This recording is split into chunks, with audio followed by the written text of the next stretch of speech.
আজকের গল্পটি একটি অসহায় মেয়ের গল্প। শিউলি নামের ছোট্ট মেয়েটিকে রেখে তার মা রুকাইয়া মারা যায়। শিউলিকে দেখে রাখার মতো কেউ ছিল না। শিউলির বাবা আবার দ্বিতীয় বিয়ে করে শিউলিকে দেখে শুনে রাখার জন্য।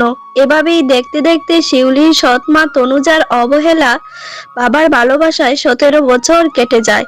হঠাৎ শিউলির বাবাও না ফেরার দেশে চলে যায়। শিউলি তার সৎ মা তনুজা এবং সৎ বোন মিথিলার সাথেই থাকতে শুরু করে।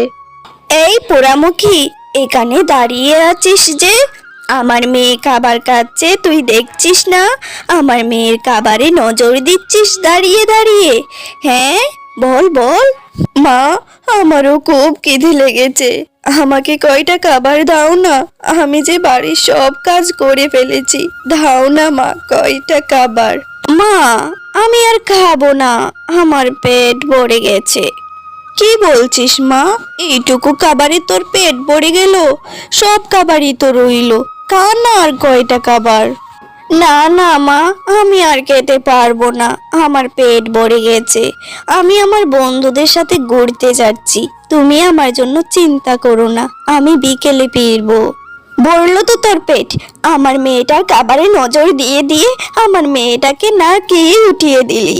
এবার দেখ আমি তোর সাথে কি করি। এই খাবারগুলো নিয়ে আমি রাস্তার কুকুরকে দিব, তাও তোকে দিব না। দূর হয় এখান থেকে। আরে শুনছো তোমরা? তনুজার ছোট মেয়ে মিথিলা রাস্তায় রাস্তায় ছেলেদের নিয়ে ঘোরাঘুরি করে। কি যে একটা অবস্থা! তনুজা কেন যে ওকে এখনো বিয়ে দিচ্ছে না, আমি সেটাই বুঝছি না। আরে দেখো গিয়ে, তনুজা তার নিজের মেয়ে মিথিলাকে কত ভালোবাসে, অন্ধের মতো বিশ্বাস করে, তাই তাকে এই সব ব্যাপারে কিছুই বলবে না। কিন্তু দেখো সারাদিন সৎ মেয়ে শিউলির প্রতি তার কত অত্যাচার। শিউলিকে তো ঠিক মতো সে খাবারও দেয় না। কি যে একটা অবস্থা! তনুজার মতো মা আমি দুনিয়াতে দেখিনি। শিউলি কত ভালো মেয়ে। এরপর শিউলি বাড়ির সব কাজ কর্ম করত, রান্না বান্না, ঘর ঝাড়ু দেওয়া, তাল বাসন সব কিছুই করত শিউলি। শিউলির সম্বন্ধ নিয়ে কোনো পরিবার এলে শিউলির মা শিউলির নামে দুর্নাম করে সেই সম্বন্ধ ভেঙেও দিত। এভাবেই শিউলির জীবনে দুঃখের আবছা নেমে থাকতে লাগলো। মা, আজ তো আমি বাড়ির সব কাজ করে নিয়েছি। বনু যখন খেতে বসেছিল আমি বনুর পাশে এসে দাঁড়াইওনি। তুমি আজ তো আমায় কয়টা খাবার দাও মা। আরে দূর হো এখান থেকে, আমি এখনো খাইনি। আমি খেয়ে দিয়ে তারপর যদি থাকে এরপর খাবি, এর আগে নয়। শিউলি তার মায়ের মুখে এসব কথা শুনে অনেকটাই কষ্ট পায়। সে কষ্ট নিয়ে মনে মনে হাঁটতে লাগে। কিছু দূর যাওয়ার পর শিউলি দেখতে পায়, হে আল্লাহ, আমি এসব কি দেখছি? এখানে যে মিথিলা। বনু, তুই এটা কি করছিস? তুই যে ছেলেটার সাথে মিশছিস সে ভালো ছেলে নয়, আমি মাকে সব বলে দিব। কি? তুই মাকে সব বলবি? তার আগেই দেখ তোর অবস্থা কি হয়। আমার পার্সোনাল লাইফে নাকটা গলিয়ে কত বড় ভুল করেছিস সেটাই এখন বুঝবি। মা, শিউলির এত বড় সাহস! আমার বন্ধুদের সামনে আমাকে যা তা বলে অপমান করেছে। এবার পাড়ার মহিলাদেরকেও বলছে আমি নাকি ছেলে নিয়ে ঘোরাঘুরি করি। তোমাকেও নাকি এসব কথা বলবে, আমাকে তোমার অপ্রিয় করে তুলবে। এত বড় সাহস শিউলির!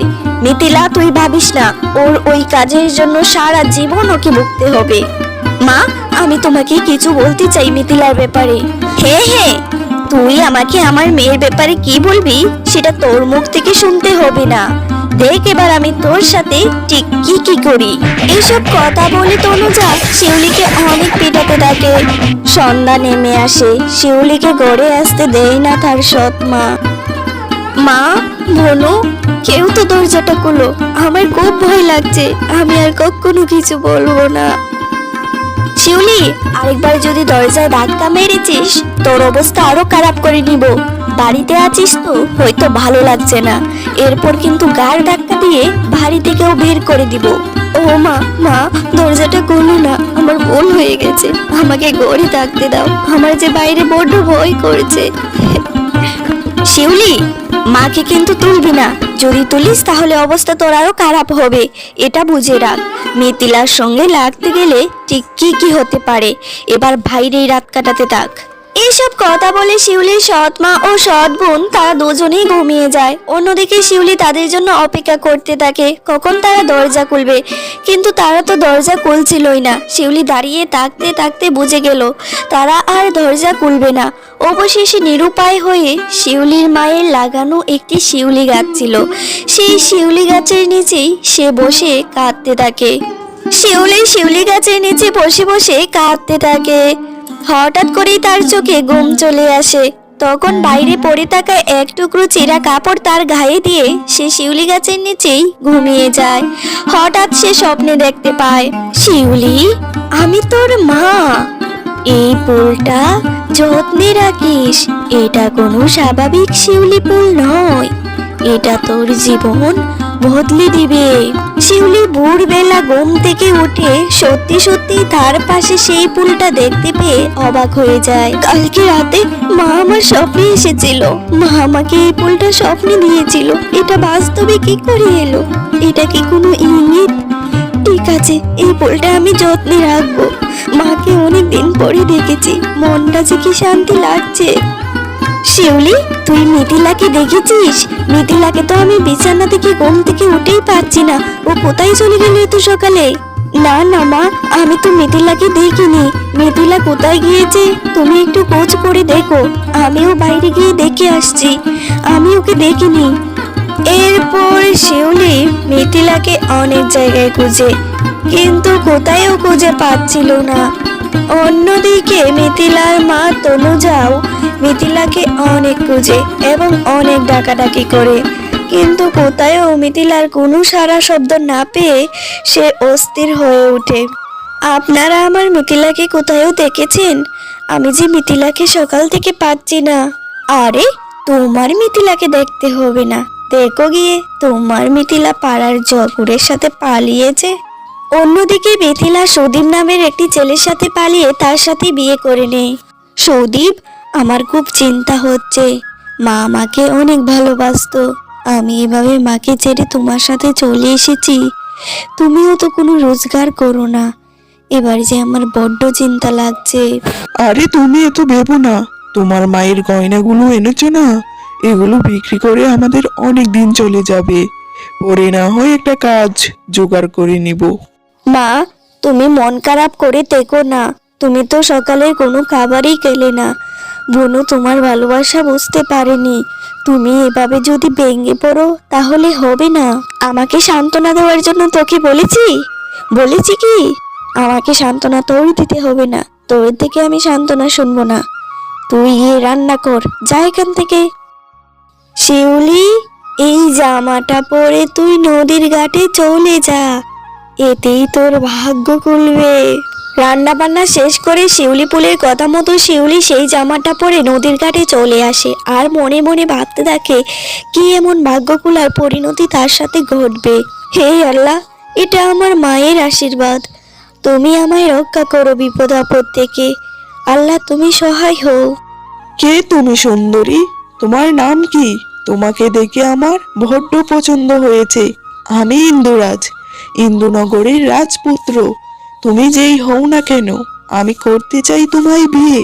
আমি এক অতি সাধারণ ঘরের মেয়ে, আমার বাবা নেই, আমার নাম শিউলি, আমার সৎ মায়ের নাম তনুজা, আমি এই গ্রামেরই মেয়ে। ইন্দুরাজ শিউলির থেকে সব পরিচয় নিয়ে শিউলির বাড়িতে ইন্দুরাজের বাবাকে নিয়ে চলে আসে বিয়ের প্রস্তাবের জন্য, কিন্তু শিউলির মা তনুজা বিভিন্ন অঙ্গভঙ্গিতে বুঝিয়ে দিচ্ছিল শিউলি ভালো মেয়ে নয়, তারা শিউলিকে বিয়ে করলে সুখী হবে না।